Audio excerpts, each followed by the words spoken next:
की प्रोॲक्टिव्हली सरकारने कारवाई करून पेपर फोडणाऱ्यांना पकडलं आणि म्हणून ती परीक्षा पुढे नेली.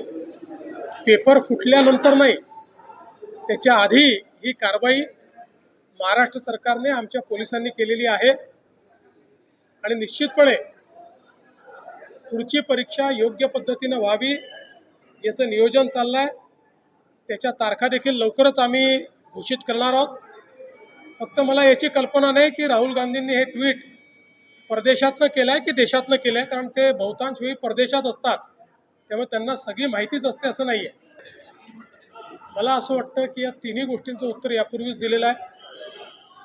आपण प्रोॲक्टिव्हली कारवाई केली आहे. ज्यांना पकडलं आहे ते तर आंतरराज्यीय गुन्हेगार निघालेले आहेत. इथे राज्यांमध्ये त्यांनी कारवाई केलेली आहे. त्यामुळे ही जी कारवाई आपण केली यामुळे अनेक राज्यातली पेपरफूट वाचवण्याचं काम आपल्या सरकारने केलं आहे. राहुल गांधींनी पहिल्यांदा स्वतःकडे, स्वतःच्या पक्षाकडे, स्वतःच्या सरकारकडे पाहावं आणि त्याच्यानंतर हे बोलावं. मी विधानसभेत घोषणा केली होती, आजपर्यंत सगळ्या कर्जमाफी योजनांमध्ये लगतच्या कर्जमाफी योजनेतले जे पात्र उमेदवार असतात त्यांना अपात्र करण्यात आलं. यावेळी आम्ही त्यांनाही 50,000पर्यंत पात्र करण्याचा निर्णय घेतला होता, पहिल्यांदा खास बाब म्हणून. परंतु रणधीर सावरकर यांच्या नेतृत्वात सत्ता पक्षाचे आमदार मला भेटले आणि त्यांनी विनंती केली की त्यांनाही 2 लाखापर्यंत कर्जमाफी द्यावी. म्हणून पहिल्यांदा राज्याच्या इतिहासामध्ये कर्जमाफीमध्ये त्यांचाही समावेश करण्यात आलेला आहे. मुळामध्ये दुसरी जी अट होती की 26-27चेही पैसे भरले तर प्रोत्साहनपर पैसे मिळतील, ती 26-27ची अट जी आहे ती आपण काढून टाकलेली आहे.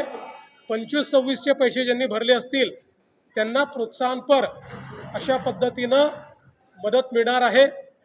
यामुळे काही शेतकरी जे अपात्र झाले असते ते सगळे पात्र झालेले आहेत आणि मला असं वाटतं आता देशातली आणि राज्यातली सगळ्यात मोठी कर्जमाफी 56 लाख शेतकऱ्यांकरता ही कर्जमाफी आपण त्या ठिकाणी जाहीर केली.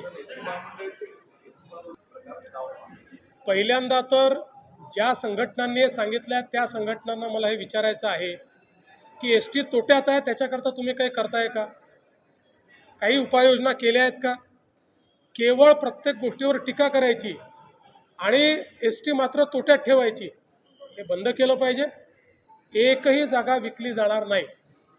या ठिकाणी लॉंग टर्म डेव्हलपमेंटचा प्लॅन तयार करण्यात आलेला आहे आणि या जागांची लीज होणार आहे. जागांची मालकी ही सदैव एसटी महामंडळाचीच असणार आहे. त्यामुळे कुठलाही त्या ठिकाणी माहिती न घेता केवळ प्रत्येक गोष्टीला विरोध करायचा हे योग्य नाही आहे. पहिल्यांदा या सगळ्या संघटनांची जबाबदारी आहे की एस टीच्या सगळ्या घोटाळ्यांना बाजूला करून एस टी फायद्यात आणली पाहिजे. या दृष्टीनं मात्र कुठलंही काम करताना ते दिसत नाही. यांनी जे दावे केलेले आहेत हे प्रचंड धक्कादायक आहे. एक प्रकारे माझ्यासहित सगळ्यांना यातनं केवळ धक्काच बसलेला नाही तर अनेक प्रश्न उपस्थित झाले आहेत. काही गोष्टी त्या काळामध्ये मीही विधानसभेत उपस्थित केल्या होत्या. आपल्या परिसरातील बातम्या आमच्यापर्यंत पोहोचवण्यासाठी स्क्रीनवर दिलेल्या क्रमांकावर संपर्क साधू शकता. दूरध्वनी क्रमांक 8652414343.